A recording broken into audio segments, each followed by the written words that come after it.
Burnout rarely happens in one dramatic moment. I have noticed that it builds quietly through small daily imbalances that accumulate.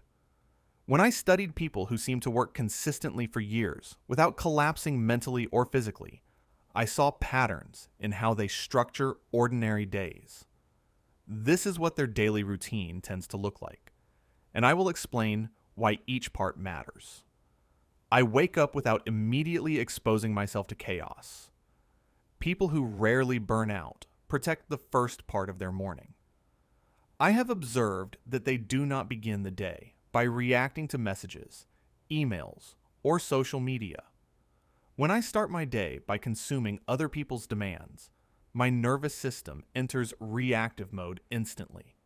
My attention becomes scattered before I even choose what matters. So instead, I give myself a buffer.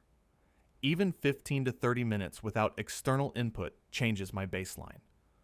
During that time, I might stretch, drink water, sit quietly, or write a short plan for the day.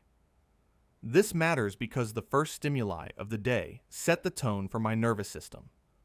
A calm beginning lowers my stress threshold for the hours that follow.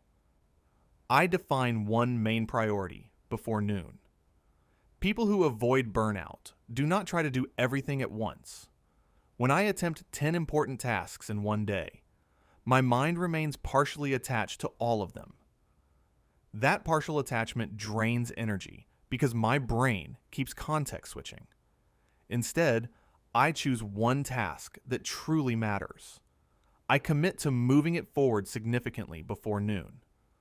When I concentrate on one priority, my attention aligns.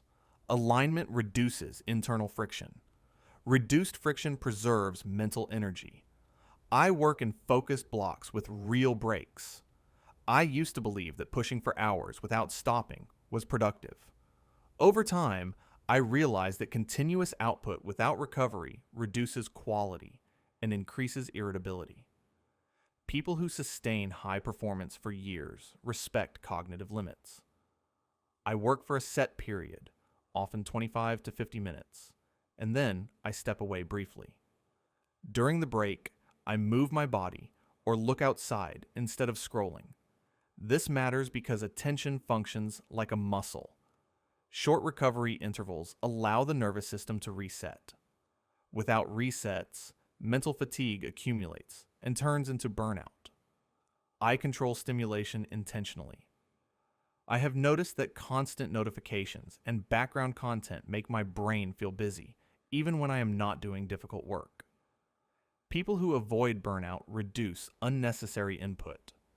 I keep notifications minimal. I close extra tabs. I avoid multitasking whenever possible. This works because multitasking increases cognitive load. Increased load means my brain consumes more glucose and oxygen. When that happens repeatedly, I feel drained earlier in the day. Simplicity conserves resources. I schedule stress rather than letting it spread. Stressful tasks exist in every life. The difference lies in containment. When I postpone difficult conversations or complex assignments indefinitely, they linger in my mind all day. That lingering consumes energy. So I schedule demanding tasks into defined windows. I face them directly. Once they are addressed, my mind releases them.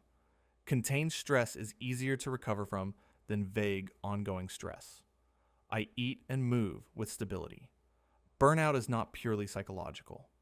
Blood sugar instability, dehydration, and lack of movement all amplify stress reactions.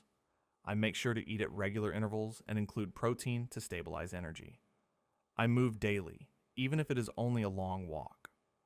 Movement regulates cortisol and improves mood through endorphin release. Stable physiology supports stable emotions. When my body feels balanced, my mind handles pressure better. I end work with a clear stopping point. People who never burn out tend to define when work ends. If I allow work to blur into the evening without boundaries, my brain never fully disengages. Partial engagement prevents recovery. At the end of the workday, I review what I completed and outline the first step for tomorrow. This simple action gives closure. Closure signals to my nervous system that it can relax. Without closure, unfinished tasks continue to generate background tension. I protect sleep deliberately. Sleep is the most underestimated anti-burnout tool. During deep sleep, my brain clears metabolic waste and resets emotional circuits. If I sacrifice sleep repeatedly, my emotional reactivity increases. Increased reactivity makes small problems feel larger, so I maintain a consistent sleep time as much as possible. I reduce bright screens before bed. I allow my body to shift into parasympathetic mode. Strong sleep strengthens resilience. I limit emotional overexposure. I used to consume news and dramatic content continuously. Over time, I noticed that constant exposure to outrage and crisis elevated my baseline stress.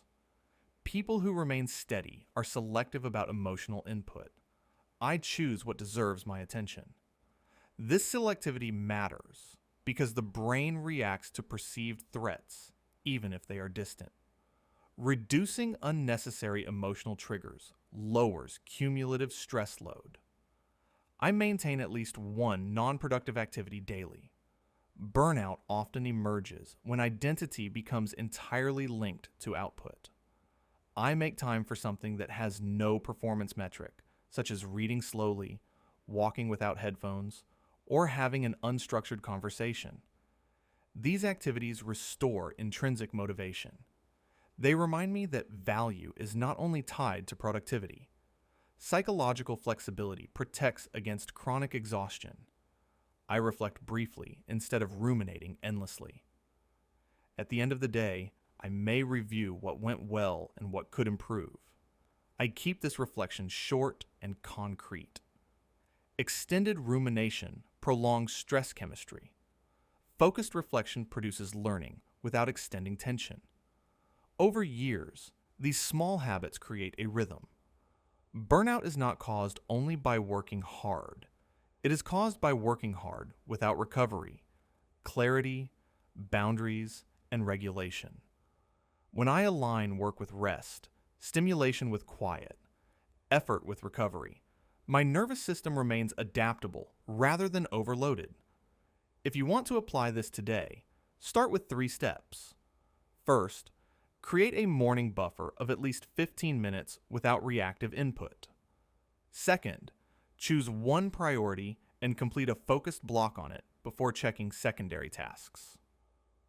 Third, define a clear end to your workday and protect your sleep. Small structural changes shift daily chemistry. Daily chemistry shapes long-term capacity.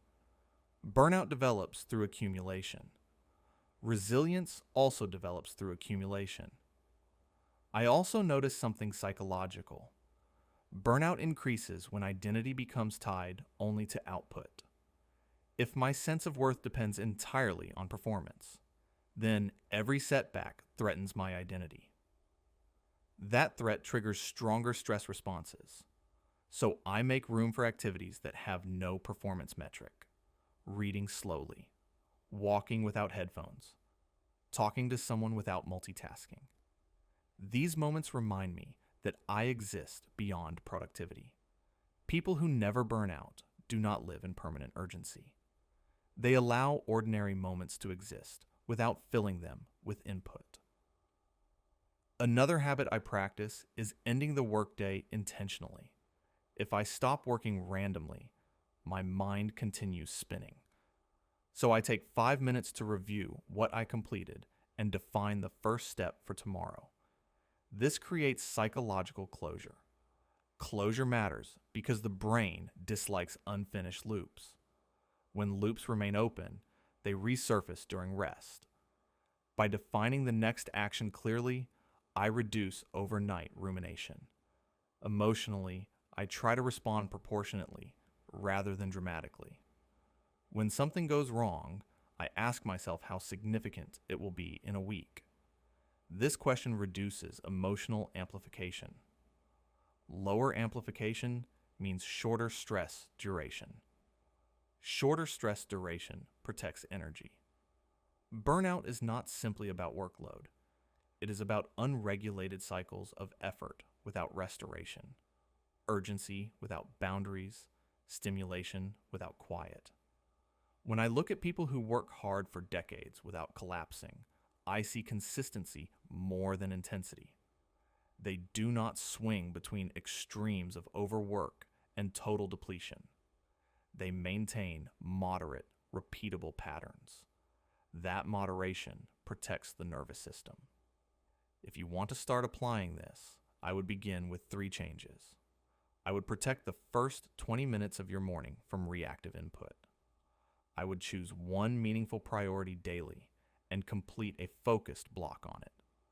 I would create a defined end to your workday and a simple wind-down routine before sleep. Small structural adjustments change daily chemistry. Daily chemistry shapes long-term resilience. If you are honest with yourself, which part of your current routine pushes you closest to burnout? Write it in the comments. And if you want to understand the deeper psychology behind energy regulation and attention control, watch the next video where I explain how mental fragmentation quietly leads to exhaustion over time.